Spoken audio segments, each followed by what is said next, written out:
Bonjour et bienvenue dans ce nouvel épisode des bons conseils de Tony et Léon. Le diabète ne nous touche pas que nous humains, nos chiens et chats aussi peuvent être concernés. Alors comment survient un diabète chez nos animaux de compagnie? Comment peut-il être diagnostiqué et surtout comment peut-il être pris en charge? Nous allons en discuter avec le docteur Magali Decaume, vétérinaire en médecine interne au centre hospitalier vétérinaire Advesia. Suivez-moi.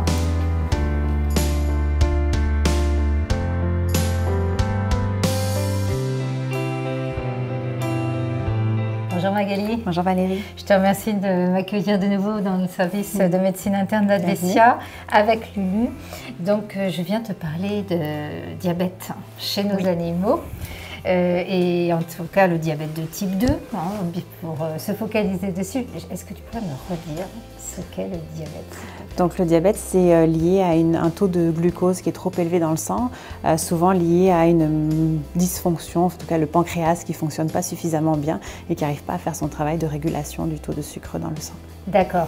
Et donc finalement, les organes ne peuvent plus utiliser le glucose comme source d'énergie, vont utiliser donc les graisses que l'on retrouve, les protéines, et c'est pour ça qu'un animal perd du poids quand il est atteint de diabète finalement? Exactement, parce que le pancréas justement produit de l'insuline qui permet en fait aux organes et aux cellules d'utiliser le glucose. Donc si on manque d'insuline, les cellules, comme tu l'as dit, ne peuvent plus utiliser le glucose comme source d'énergie et donc vont utiliser d'autres sources d'énergie que sont les lipides notamment ou les muscles éventuellement, les protéines. D'accord.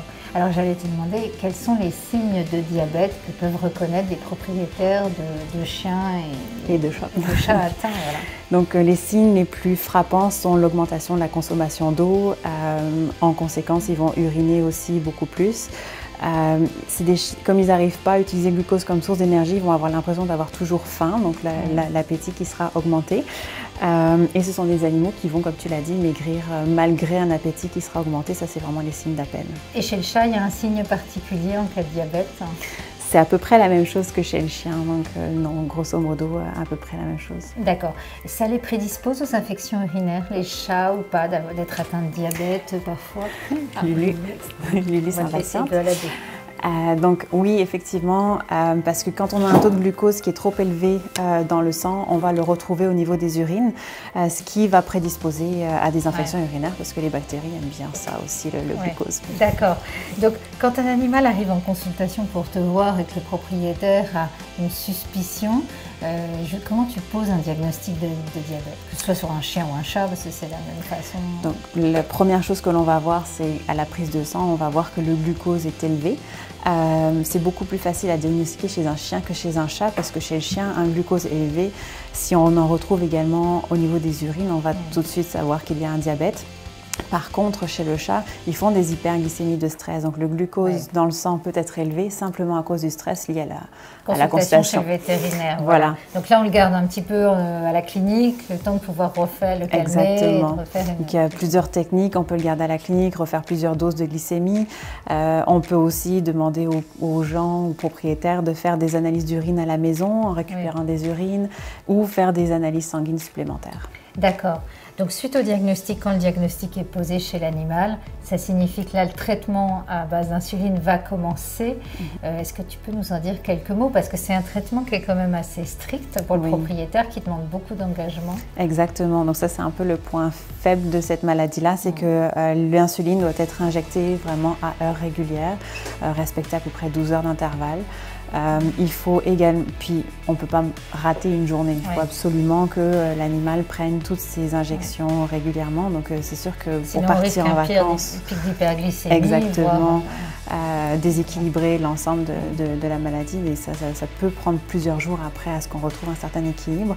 C'est associé à une alimentation aussi stricte, pauvre en glucides, donc une alimentation pour diabétiques essentiellement. Alors c'est un animal donc, qui va subir ce traitement a priori donc à vie. Les propriétaires vont devoir venir régulièrement revoir le vétérinaire pour s'assurer que la glycémie est bien contrôlée, parfois on peut être amené à changer les doses. Oui, il faut qu'il soit patient parce que pour chaque maladie endocrinienne, on a besoin d'ajustement. Donc ajuster les doses d'insuline et on va s'ajuster en fonction des courbes de glycémie qui vont être réalisées. Ça ne sert à rien de faire quelques mesures de glycémie par jour pour adopter la dose d'insuline. C'est vraiment la courbe sur 12 heures qui est super importante. Ça peut éventuellement être fait à la maison si les propriétaires se sentent capables. Magali, un chat qui perd du poids, si on met en place un régime amaigrissant s'il est en surpoids, parce que ça prédispose le surpoids au diabète, peut ne plus avoir besoin d'être traité par l'insuline par la suite. C'est ça. Donc ce qu'il faut comprendre, c'est que chez le chat, on a un mécanisme qui s'appelle la glucotoxicité, qui est un grand terme pour dire que plus on a de glucose qui s'accumule, plus le pancréas va avoir du mal à le prendre en charge. Par contre, si on arrive à diminuer tous les facteurs prédisposant au diabète ou prédisposant à de l'insulinorésistance, qui fait que les injections d'insuline ne seront pas efficaces, on peut arriver à des rémissions chez le chat. Donc effectivement, ça passe par l'amaigrissement, l'injection d'insuline, comme on en a parlé un petit peu plus tôt, l'apport alimentaire de nourriture diabétique est vraiment surveillé parce qu'on peut arriver à une rémission chez le chat, mais il faut être très précautionneux dans la prise en charge du diabète et le prendre très tôt pour que ça arrive. D'accord, d'où l'intérêt de le diagnostiquer très tôt, en particulier chez le chat, mais aussi chez le chien, puisque le diabète, ça peut conduire donc à un coma lié à l'acétocétose, justement. Donc en tout cas, merci pour tous tes conseils précieux. J'espère que cet épisode vous sera utile.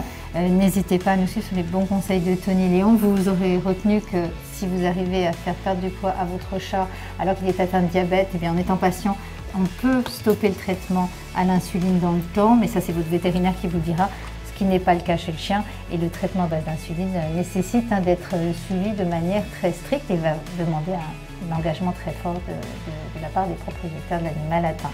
Voilà, en tout cas, passez du bon temps avec vos animaux, prenez bien soin d'eux, à bientôt. Au revoir Magali. Au revoir Valérie. Au revoir Lily.